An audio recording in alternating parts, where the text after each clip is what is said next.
anybody who will seek to stand up in any platform and say that the DA is a party for a particular race, particularly to say the DA is a white party, would be misleading, because that myth in this election has been completely shattered.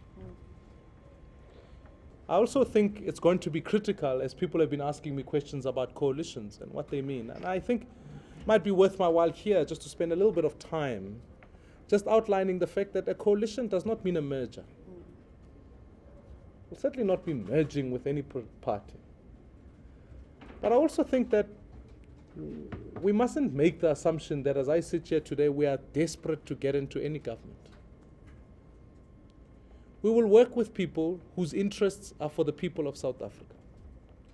And if that objective cannot be met, if that can't advance the cause of delivery in South Africa, and make sure that as we put out that mandate to say, we've got to have an economy that creates work for South Africans. It should be something that is something that we cannot go to bed without worrying about the fact that so many South Africans are unemployed and so many of them face the worst kind of poverty you can find. And so many people of this country don't have services.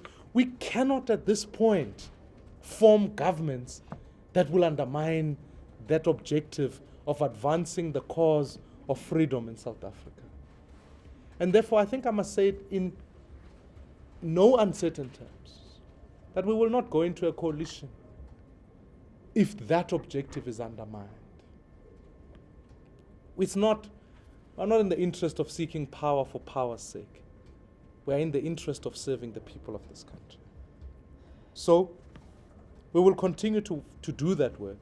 And if we can form coalitions and governments in places, we will do that, because I think it's also important for democracy in South Africa. One of the things I celebrate about these elections is the fact that the test for democracy is such that when people want to choose a new government, they can use the ballot box to be able to do so. And South Africans have done that. They've said, we will vote for change. We must encourage it, because it's the best way for democracy to work.